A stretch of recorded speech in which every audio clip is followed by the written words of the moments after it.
আমি যেই অসুস্থ বিড়ালটিকে রেস্কিউ করেছিলাম কালকে, তাকে আমি কালকেই পিজি পেট কেয়ারে নিয়ে যাই এবং সেখানে তার ট্রিটমেন্ট স্টার্ট হয়।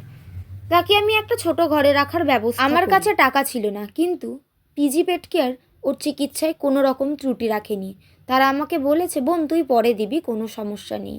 তো আপনারা দেখতে পাচ্ছেন এখনও কতটা বিল বাকি রয়েছে। এখানে 457 এবং পরের পৃষ্ঠাতে আছে ডক্টর ফিস সমেত সেলাইনের চার্জ, টোটাল 1107। এছাড়াও কয়েকদিন সেলাইন চলবে, সেগুলির চার্জ। যাই হোক, আমি তৈরি হয়ে যাই ওকে গরম সেক দেওয়ার জন্য, কারণ ডাক্তার বলেছিল ওর গায়ের উষ্ণতা অনেকটাই কম।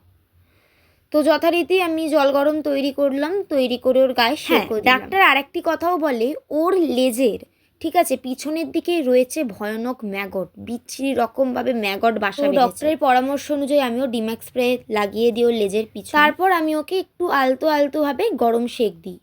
এই পুরো কাজটাই আমি করছিলাম রাত 2টোর সময়। হ্যাঁ, রাত 2টোর সময়। তারপরে অল্প অল্প খাওয়ানোর চেষ্টা করি, কিন্তু অল্প একটু খাওয়ানোতেই সে বমি করে দেয়।